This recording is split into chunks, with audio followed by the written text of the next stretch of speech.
नमस्कार दोस्तों, आपका स्वागत है एक्मे पब्लिकेशन के यूट्यूब चैनल पर। आज तारीख है 28 फरवरी। इस वीडियो में हम बात करेंगे आज की समसामयिक घटनाओं की और उन पर पूछे जाने वाले संभावित प्रश्नों की। तो देखते हैं आज के प्रश्नों को। पहला प्रश्न है, हाल ही में किस देश ने पर्यावरण के प्रति जागरूक व्यक्तियों के लिए ब्लू वीजा लॉन्च किया है? ऑप्शंस है ए, संयुक्त राज्य अमेरिका, बी, संयुक्त अरब अमीरात, सी, जर्मनी, डी, भारत। इस प्रश्न का सही उत्तर है बी, संयुक्त अरब अमीरात। हाल ही में यूए ने ब्लू वीजा लॉन्च किया है। इसमें उन व्यक्तियों को 10 साल का निवास वीजा प्रदान किया जाता है जो पर्यावरणीय स्थिरता, जलवायु कार्रवाई और नवाचार के क्षेत्र में योगदान दे रहे हैं। ये वीजा यूएई के गोल्डन और ग्रीन वीजा कार्यक्रमों का विस्तार है और स्थायी विकास को प्रोत्साहित करने की दिशा में एक महत्वपूर्ण कदम है। दूसरा सवाल है, अमेरिका यूक्रेन खनिज समझौता किस संबंध में है? ऑप्शंस है ए, कृषि उत्पाद, बी, दुर्लभ खनिज, सी, तेल और गैस, डी, सैन्य उपकरण। उत्तर है बी, दुर्लभ खनिज। डोनाल्ड ट्रंप ने घोषणा की है कि यूक्रेनी राष्ट्रपति वोलोडिमिर ज़ेलेंस्की व्हाइट हाउस में अमेरिका यूक्रेन खनिज समझौते पर हस्ताक्षर करेंगे। यह समझौता अमेरिका को यूक्रेन में मौजूद दुर्लभ खनिज संसाधनों तक पहुंच प्रदान करेगा जो तकनीकी और रक्षा उपकरणों के निर्माण में उपयोग किए जाते हैं। अगला प्रश्न है, अनिल जोशी किस भाषा के प्रसिद्ध कवि थे?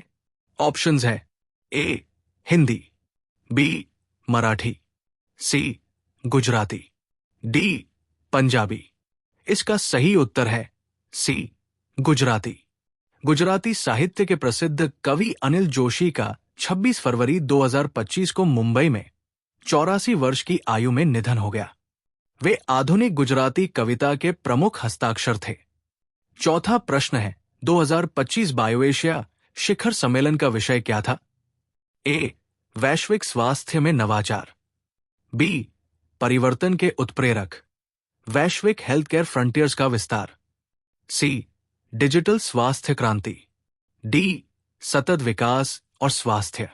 उत्तर है बी, परिवर्तन के उत्प्रेरक, वैश्विक हेल्थ केयर फ्रंटियर्स का विस्तार।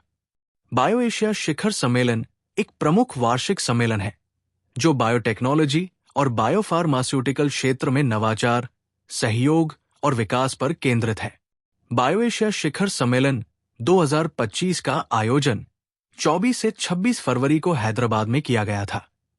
इसका विषय परिवर्तन के उत्प्रेरक, वैश्विक हेल्थ केयर फ्रंटियर्स का विस्तार था, जिसमें नवाचार और स्वास्थ्य देखभाल प्रणाली को उन्नत करने पर चर्चा की गई।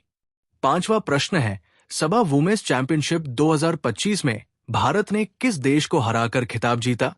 ए, नेपाल, बी, श्रीलंका, सी, मालदीव, डी, बांग्लादेश। इस प्रश्न का उत्तर है सी, मालदीव। भारतीय महिला बास्केटबॉल टीम ने फाइनल में मालदीव को 107 के मुकाबले 32 से हराकर सबा वुमेन्स चैंपियनशिप 2025 का खिताब जीता। यह भारत का इस प्रतियोगिता में पहला खिताब है। छठवां प्रश्न है, धर्म गार्जियन सैन्य अभ्यास किन 2 देशों के बीच शुरू हुआ है? ऑप्शंस है ए, भारत और अमेरिका, बी, भारत और रूस, सी, भारत और जापान, डी, भारत और फ्रांस। उत्तर है सी, भारत और जापान। भारत जापान संयुक्त सैन्य अभ्यास धर्म गार्जियन जापान के फूजी प्रशिक्षण क्षेत्र में आयोजित किया गया। ये अभ्यास दोनों देशों के बीच रक्षा सहयोग को मजबूत करने के लिए किया जाता है। अगला प्रश्न है, किस राज्य ने प्रधानमंत्री आवास योजना ग्रामीण पीएमएजी के तहत 100% घरों का निर्माण पूरा करने का लक्ष्य हासिल किया है? ए, असम, बी, अरुणाचल प्रदेश, सी, सिक्किम, डी, मणिपुर। उत्तर है बी, अरुणाचल प्रदेश। अरुणाचल प्रदेश ने प्रधानमंत्री आवास योजना ग्रामीण पीएमएजी के तहत 591 घरों का निर्माण 100% पूरा करने का लक्ष्य हासिल कर लिया है। ये लक्ष्य 21 फरवरी को प्राप्त हुआ था और इसे राज्य में आवास के लिए एक महत्वपूर्ण मील का पत्थर माना जा रहा है।